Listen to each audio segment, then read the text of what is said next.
Chennai RK. நகர் தொகுதி 38வது வார்டுக்குட்பட்ட Tondiarpet power house பேருந்து நிறுத்தம் மற்றும் பரமேஸ்வரன் நகர் பேருந்து நிறுத்தம் ஆகிய 2 இடங்களில் 38வது வார்டு மாமன்ற உறுப்பினர் நேதாஜி உ. கணேசன் மேம்பாட்டு நிதியிலிருந்து 20 லட்சம் ரூபாய் செலவில் கட்டி முடிக்கப்பட்ட பேருந்து நிழல் குடையை வடசென்னை நாடாளுமன்ற உறுப்பினர் டாக்டர் கலாநிதி வீராசாமி, சென்னை வடக்கு மாவட்ட செயலாளர் R D. Sekar MLA, R K. Nagar சட்டமன்ற உறுப்பினர் ஜே. எபினேசர், 4வது மண்டல குழு தலைவர் நேதாஜி உ. கணேசன் ஆகியோர் மக்கள் பயன்பாட்டிற்கு ரிப்பன் வெட்டி திறந்து வைத்தனர். முன்னதாக மாற்றுத்திறனாளி ஒருவர் வைத்த கோரிக்கையின் அடிப்படையில் மாமன்ற உறுப்பினர் நேதாஜி உ. கணேசனின் சொந்த செலவில் மாற்றுத்திறனாளிக்கு 3 சக்கர வாகனம் வழங்கப்பட்டது.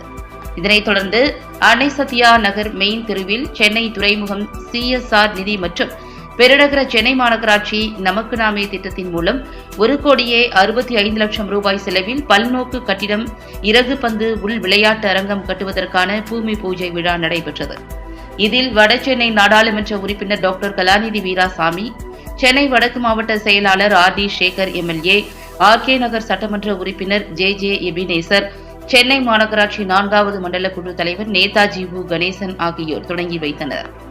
இதில் பகுதி செயலாளர்கள் எஸ். ஜெபதாஸ் பாண்டியன், இரா லட்சுமணன், வழக்கறிஞர் மருது கணேஷ், இளைஞர் அணி துணை அமைப்பாளர் இரா பொன் இளவரசன், வட்ட செயலாளர்கள் எஸ்.எல். சுந்தர், கி. தேவன், பகுதி இளைஞர் அணி துணை அமைப்பாளர் எஸ். கிருஷ்ணன் உள்ளிட்ட மாவட்ட, பகுதி, வட்ட திமுக நிர்வாகிகள் பலர் கலந்து கொண்டனர்.